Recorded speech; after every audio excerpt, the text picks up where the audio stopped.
नमस्कार आदाब, मैं हूं राव अकरम और आप देख रहे हैं मेरा हिंदी यूट्यूब चैनल। साथियों, वीडियो शुरू करने से पहले आप लोगों से मेरी गुजारिश है कि मेरे इस चैनल को आप लोग सब्सक्राइब करें और साथ में बेल आइकन की घंटी को दबाना ना भूलें।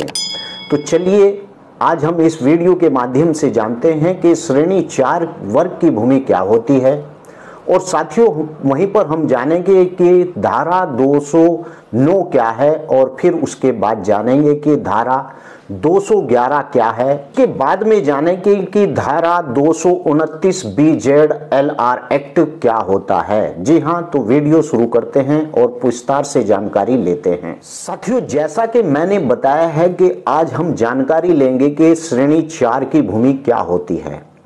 सबसे पहले आप लोगों को जानकारी दूं कि कुछ प्रदेशों के अंदर इसे वर्ग 4 भी बोला जाता है या फिर किसी प्रदेश या किसी जिले के अंदर इसे श्रेणी के नाम से भी बोला जाता है या फिर राजस्थान के अंदर इसे बारानी के नाम से भी बोला जाता है। साथियों, आप लोगों को बता दूं कि श्रेणी 4 की भूमि क्या होती है। दरअसल यह वह भूमि होती है जो ग्राम समाज की अधिकार में आती है और यह भूमि ग्राम समाज की भूमि होती है। लेकिन श्रेणी 4 के अंदर 2 कैटेगरी होती है। नंबर 1 कैटेगरी जो श्रेणी 4 के अंदर आती है वह ऐसे व्यक्तियों की आती है जो ग्राम समाज की जमीन पर कब्जा किए हुए रहते हैं, ऐसे लोगों का उल्लेख आता है। और श्रेणी 4B के अंदर ऐसे लोगों का उल्लेख आता है जो लोग ग्राम समाज से निकले हुए सीलिंग पट्टों के आधार पर उन्हें पट्टे दिए जाते हैं और उस पूरे प्रक्रिया का उल्लेख श्रेणी 4 वर्ग B के अंदर रहता है। साथियों, अब आपको जानकारी दूं कि यह भूमि श्रेणी 4 वर्ग की भूमि ग्राम पंचायत के अंदर आती कहां से है। यह भी जान लेना बहुत ही जरूरी है कि यह भूमि कहां से आती है। साथियों, आप लोगों को जानकारी होगी कि जब आपकी ग्राम पंचायत के अंदर या फिर आपके क्षेत्र के अंदर चकबंदी की प्रक्रिया चलती है तो चकबंदी अधिकारी इस काम को करता है कि वह सभी किसानों से कुछ भूमियों को काट कर और उसी भूमि को लाकर ग्राम पंचायत के आसपास छोड़ता है। और साथियों, यह वही जमीन है जिसके अंदर सरकारी योजनाओं के अंतर्गत योजनाएं लागू होती हैं। जैसे आपके ग्राम पंचायत के अंदर अगर स्वास्थ्य विभाग नहीं है तो ऐसी जमीनों पर स्वास्थ्य विभाग खोला जाता है जो ग्राम समाज की जमीनें होती हैं। और किसी भी प्रकार की परियोजनाओं को के लिए इसी भूमि का उपयोग किया जाता है। साथियों, आपको जानकारी दूं कि ग्राम समाज की भूमि के ऊपर कुछ ऐसी भी प्रक्रियाएं होती हैं कि कुछ लोग ग्राम समाज की भूमि को दाब लेते हैं और ग्राम समाज फिर उन्हें उस भूमि से बेदखल भी करता है। साथियों, यह भूमि पूरी की पूरी जो ग्राम समाज की भूमि है यह आपकी ग्राम सभा के भू प्रबंधक समिति के अधिकार में होती है। और साथियों, यह वास्तव में ग्राम समाज की भूमि होती है और इस वर्ग के अंदर केवल ग्राम समाज की भूमि ही आती है या फिर उन लोगों का उल्लेख रहता है श्रेणी 4A और B के अंतर्गत जो लोग सीलिंग पट्टे का आधार पर पट्टे दिए जाते हैं उन लोगों का उल्लेख भी श्रेणी 4 वर्ग के अंदर रहता है। तो चलिए अब जानकारी करते हैं कि धारा 209 क्या। साथियों, किसी भूमिधर या आसामी की भूमि पर अनाधिकृत यानी कि काबिज व्यक्ति को भूमिधर आसामी के बाद पर बेदखल किया जा सकता है और ऐसा व्यक्ति क्षतिपूर्ति का भी देनदार होगा। और साथियों, ऐसा वाद असिस्टेंट कलेक्टर यानी कि प्रथम श्रेणी परगना अधिकारी के न्यायालय में दायर किया जा सकता है, जिसमें उत्तर प्रदेश सरकार अवश्य पक्ष होगा। ऐसा वाद कब्जे में 12 वर्ष की अवधि के अंतर आयोजित दाखिल हो सकेगा। यानी कि अगर 12 वर्ष भी गुजर गए हैं ऐसी भूमि के ऊपर तो तब भी वाद उसके ऊपर बनता है।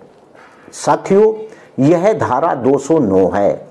अब वहीं पर मैं बात करता हूं कि धारा 211 क्या है। साथियों, जहां अनुसूचित आदिम जाति के किसी खातेदार द्वारा धारित कोई भूमि ऐसी खातेदार से भिन्न किसी व्यक्ति किसी प्रतिकूल बात के होते हुए भी ऐसे खातेदार के आवेदन पत्र पर या फिर स्वप्रेरणा यानी कि अधियासी अवैध कब्जेदार का बेदखल करने के पश्चात उसे ऐसी भूमि का कब्जा दिला सकता है या फिर करा सकता है जो अवश्य समझे जाएं, उसे ही धारा 211 कहते हैं। यहीं पर मैं यहीं पर बात करता चलूं कि धारा 229 BZLR एक्ट क्या होता है। बहुत ही महत्वपूर्ण बात है और इसे समझना बहुत ही जरूरी है। साथियों, इस धारा के अंतर्गत काश्तकार अपना वाद SDO या फिर SDM के यहाँ प्रस्तुत करेगा और साथियों जिसमें कार्रवाई हो सकेगी। संपूर्ण साक्ष्य के बाद उसका हक व अधिकार पाया जाएगा, उसी के नाम पर भूमि दर्ज करने का आदेश पारित कर दिया जाएगा। और साथियों यहाँ पर आपको बताता चलूं कि धारा 229B व धारा 176 के ग्राम समाज उत्तर प्रदेश को पक्षदार बनाया जाएगा। और साथियों अति आवश्यक होता है कि दोनों पक्षों में प्रस्तुत करने के पूर्व 80 व 106 पंचायती राज एक्ट के अंतर्गत यानी कि जरिए के अधिवक्ता को नोटिस अनिवार्य है और साथियों तभी वाद प्रस्तुत हो सकेगा। इस पर नोट करने वाली बात है कि दिनांक 3/6/1981 को उत्तर प्रदेश जमींदारा उन्मूलन व भूमि सुधार अधिनियम में यह संशोधन किया गया है कि इस संशोधन के तहत किसी भी अन्य जाति के व्यक्ति को अनुसूचित अधीन जाति के व्यक्ति की भूमि पर किसी प्रकार की कोई अधिकार प्राप्त नहीं होंगे। जी हाँ, यह नोट कर लेने वाली बात है। अब यहीं पर बात कर लेते हैं कि धारा 171 क्या है। साथियों, धारा 171 में वह संशोधन कर दिया गया है कि किसी पुरुष यानी कि भूमिधर या फिर आसामी की मृत्यु पर उसके उत्तराधिकारी के श्रेणी में उसकी विधवा को, उसके पुत्रों को और समान अधिकार प्राप्त होंगे। जी हाँ, यह धारा 171 है जिसे 171 के नाम से जाना जाता है। साथियों, मैंने आज इन धाराओं के साथ साथ आप लोगों को वर्ग 4 की भूमि की जानकारी दी और आशा करता हूं कि यह जानकारी आप लोगों को अच्छी लगी होगी।